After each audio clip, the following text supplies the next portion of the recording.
I recognize the gentleman from Texas who represents the longest stretch of border on the southwest border, and my neighbor, Mr. Gonzales. Thank you, Chairman. I love charts and PowerPoints just as much as the next person. A lot of people talk about the border. I happen to represent 823 miles of it, and you cannot dispute that there's been hundreds of people coming over on the terrorist watch list, and anyone on the terrorist watch list is on that list for a reason and poses a threat. I don't even want to talk about those people. I want to talk about the people not on the terrorist watch list that terrorize us.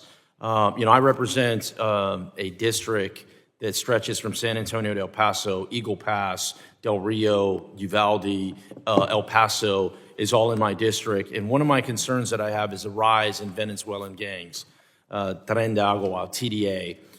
This is a real threat, right? A lot of times they don't make a list, and they're terrorizing people more than everyone else. My first question is to you, Mr. Healy. Given your experience in the FBI during MS-13's reign on terror in the early 2000s, do you believe TDA poses a threat on a similar scale or greater scale?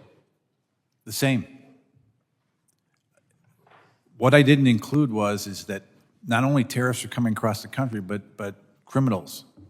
And the problem is that this, and it wasn't in my oral testimony, but it was in my written testimony, that this involved, this invasion that we're having right now has involved every single FBI field office. It has involved the vast majority of their squads, criminal squads, counterterrorism squads, counterintelligence squads, intelligence squads, the rest of it.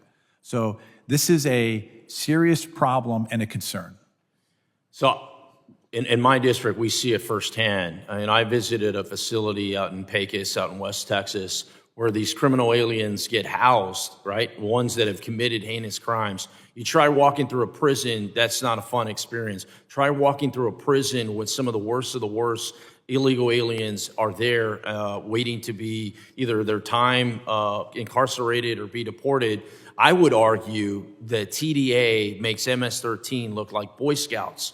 And the reason I say that is because each criminal organization that comes always tries to one-up the one before it. They're more ruthless, they do more murders, they do more rapes, they do more human smuggling, they do more drugs, more guns. They're more ruthless than the person before, is why you should fear them, is why they should grow. I see them growing in tentacles in places well beyond the border, larger cities, not only in Texas, but throughout the country.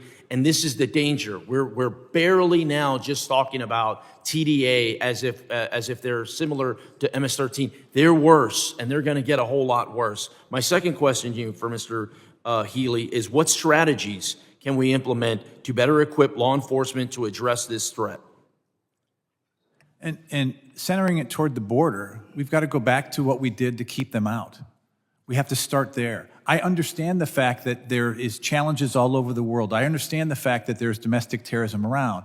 But the bottom line is that this threat didn't have to happen. This threat could have been fixed. It could have been adjusted. The drastic differences between 2021 and now is unmanageable. One of the biggest challenges I see with TDA in particular is they don't have specific tattoos to represent membership. They have a variety of different identifiers. Venezuela does not share its criminal records with Interpol, so oftentimes that makes it challenging in identifying them in the first place. So a lot of times the information that we're getting now is a TDA member that has already committed a crime in the United States. That is a disjustice to all the Americans that are here, that are being terrorized by these folks that should have been caught on the front end. The other part is, I look at it through the lens of how do you solve the problem? This isn't a federal problem. We know why it was created. I don't even want to argue how we got here. I don't want to see any more charts. All I care about is, how does this go away? How do we fix this? And I think one of the ways we fix this is we come together, federal, state, and local law enforcement, all pull their resources and go after these people. Go after these Venezuelan gangs that are terrorizing us. They may not be on a terrorist watch list. They may not, they may not be on a counter that we have. When I spoke with the director of ICE, he told me there are over 10,000 known criminal aliens loose in the United States right now. That's, in my eyes, where we need to start, and then we go from there. With that, I'm out of time, Chairman, and with that, I yield back.